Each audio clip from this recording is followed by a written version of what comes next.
Hi guys, welcome to another edition of the Objective Football Banter Show.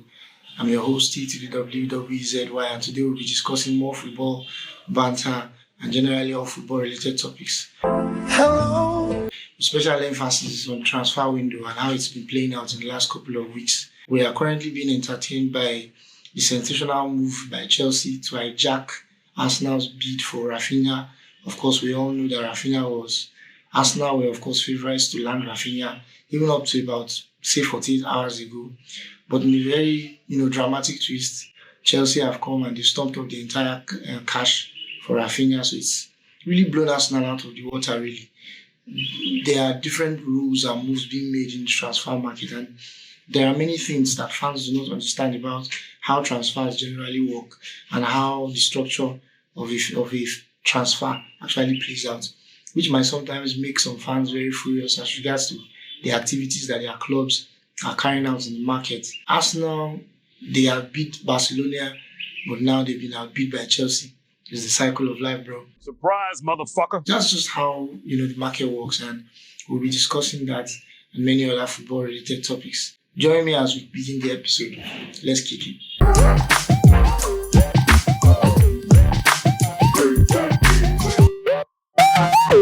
So we begin with Arsenal and the activities in the transfer window so far.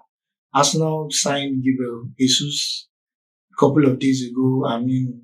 To huge fanfare among the fans. It's Arteta's first striker signing since he joined the club about 3 years ago, and he's never had the chance to sign a striker of his own preference, and this is the first time he's signing a striker, and I must say that I'm impressed with the choice he's made. It's a high quality signing, a very good striker, has an eye for goals. Wasn't lucky to start many games for Manchester City, but whenever he did start, his goal return was crazy, off the charts. He's said to have the minutes per goal ratio. He's said to have one of the highest in Premier League history, and that's saying a lot. He's in the company of players like Sergio Aguero, Thierry Henry, and Wayne Rooney, which is something to be very enviable about. Arteta has always made it clear that you like a number 9 that presses the ball, aggressively, not just score, but press the play and, bring other teammates into play. Gabriel Jesus is known to be one of the, top pressers in football. He knows how to lead the press. He's very fast on the break. And again, he can score goals. You get it? He's also entering the prime of his career at the age of 25. So which means his best years are actually ahead of him. Anything about his form in Manchester City is to be believed. I think we are in for a very tasty time. I think defenders in the Premier League are really going to struggle containing him now that he's going to be a starting striker. Problem. Without even starting, he managed to score about 14 goals last season from the bench and occasionally from starting positions. And when you remember that Arsenal, played the entire of last season with Bukayo Saka on the right, Martinelli on the left, and Rick Ross in front. And they still managed to, come fifth with 69 points. It's actually something to think about, that with a striker like Gabriel Jesus, they will really, improve next season. It's left to be seen whether he bets him well and he clicks. But, I would like to think he will, since he's a Premier League signing, a Premier League proven player, so I don't think he will have any problems there. As regards to Raphinha, Arsenal were favourites to sign Raphinha, and up until about maybe 24 to 48 hours ago, they were favourites. And then all of a sudden, Chelsea, in this dramatic move, stump up the full cash and blew Arsenal out of the water. It's made many football fans angry, especially Arsenal fans, that Arsenal are not showing enough ambition. But I think it also highlights how really ignorant many football fans are about how transfers really work in football. The first thing you have to understand in the transfer is that personal terms do not mean anything. You get it? That a player agrees personal terms with a club that is trying to sign him doesn't really mean the transfer is done. Also, that a club and another club has agreed doesn't really mean anything. The transfer is complete when both clubs have agreed and personal terms have also been agreed. Without those two happening together, the transfer is not complete. If you don't get it, forget about it. So you could have a situation where the player has agreed on his wages, is just waiting for the green light from both clubs to agree so that I can move, and then nothing materializes. I also have a situation where both clubs agree, but the player doesn't want to join the buying club or is not interested in the terms, the personal terms that have been put forward. So these can be really sticking points in the transfer, and if you don't cross those T's and dot those I's, you really can't get your player over the line. A good example is what Newcastle are currently going through with Hugo Ekitike from the French league. Both clubs have agreed a fee. I think even PSG were in for the guy and they were interested in him. 19-year-old, tall striker, very good goal return, and high ceiling, has a very high ceiling, a lot of room to improve. And Newcastle were not able to agree personal terms. Both clubs have agreed, but the guy and his entourage are not interested in terms being put forward. That means no transfer. Not everybody fits on the roster. So I think that's the situation that many fans really need to understand. Barcelona were really hoping that Leeds will get relegated so that Raphinha's fee will be quite low and they'll be able to pay for it and just move forward. Leeds United didn't get relegated. In fact, it was Raphinha himself who saved Leeds from relegation. And so it became quite expensive again to sign. He blew them out of the water, of course, because he didn't have the cash. Hey, y'all, come look at this. If I had $1 for every time I said Barcelona didn't have cash to buy players, I'd probably be a millionaire now. Like I said in the last episode, it's cool to have ambition. It's cool. But this is a very cool thing. But if you are broke, you're broke. It is what it is. So and Arsenal, outbid Barcelona because Arsenal had the money. What's going on in this life? To pay, a higher fee for Raphinha. And, he was interested. Personal terms were agreed and both clubs were about to agree. And then Chelsea comes up and stomps up the asking price. Do me a favor, please. Get out of here. What Arsenal were probably trying to do was, negotiate the asking price down, to about £55 million. Which I think, something that they were about to succeed, at doing. But then Chelsea shows up and pays the asking price. That naturally will make Leeds United to look elsewhere. So Arsenal, of course, have been blown out of the water and they will have to look elsewhere, I'm afraid. No! The only option Arsenal has now is for them to match the bid. You match Chelsea's bid of £65 million and then you wait for Raphinha's decision. Of course, Arsenal and Raphinha's entourage have been in conversations for almost a week. So there's been some degree of familiarity there, so maybe promises have been made. Who knows? If Arsenal actually are interested in Raphinha, they will have to match Chelsea's bid.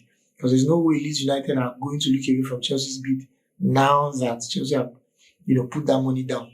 Except, of course, Raphinha insists that he must join Arsenal. In that case, they may be forced to lower their price so that he could join Arsenal, which I don't see happening also because among the teams that Raphinha are rumored to be interested in going to, if not Barcelona, Chelsea are actually the second favorite club after Barcelona, for Raphinha before Arsenal. So it will really take a very sensational twist for Raphinha to make up his mind to join Arsenal. So I think Arsenal should just look elsewhere. Manchester United also, coming up with their own transfer twists by snatching Tyrrell Malacia from Feyenoord Rotterdam. This is football heritage. Remember, Tyrrell Malacia was about to sign for another club. I don't remember the name of the club now. It was about to complete the deal. Then Manchester United came and hijacked it. Again, both clubs, Feyenoord and the buying club, the initial buying club, were already making agreements.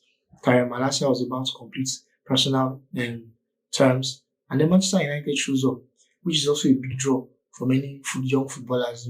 It's Manchester United. Irrespective of the current travails that they are going through now, irrespective of everything that they're happening, having a fridge in central defense and all that, being unable to, play in Champions League and all that. Are you fucking want to say me? Still, I think, they are still a big club and they still have that top draw, that allure of, drawing players. They've been able to snatch Tyrrell Malacia. The reports are that, any day now, the fee and the personal terms will be agreed. All Manchester United has to do is just match the bid of the initial buying club.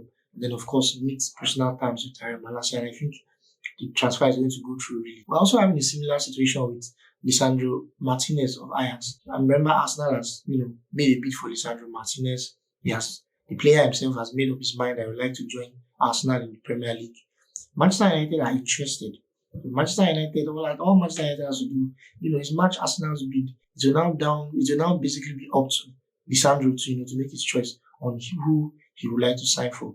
This is just the way the transfer, window work. I remember when Willian was supposed to sign, for Tottenham.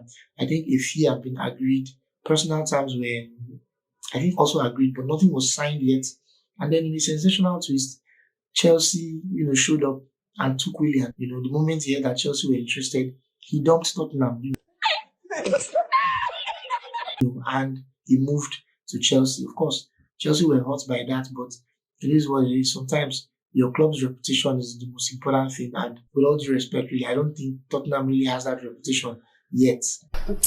When you compare to teams like maybe Chelsea, Manchester City, Liverpool, Manchester United, and Arsenal, Tottenham, just have to hold that, I'm afraid. You must be crazy, Doctor. And not yet a big club. Pretenders at best. I know that, Tottenham fans in the comments will feel, pressed and pained, but I've said my mind. Until I love it. That's why I'm on this app. You can go and say your own mind in your own YouTube page. You have that situation with football clubs. You cannot absolutely complete a transfer until all parties agree. The selling club, the buying club have to come to an agreement. The buying club, the players' entourage have to come to an agreement. Once you have those two parts coming together without any, hiccups, the transfer will be complete. It's left to be seen how the window still plays out. There are still 61 days to September the 1st. So a lot, still going to happen. Again, I think Neymar's transfer is going to kick up a lot of dust. There's going to be a lot of drama, late drama as regards Neymar. There might be some drama as regards Mo Salah. I think that players like Moussa Diaby of Leverkusen, is not getting a lot of attention from big clubs. I think Arsenal should be looking at a player like that.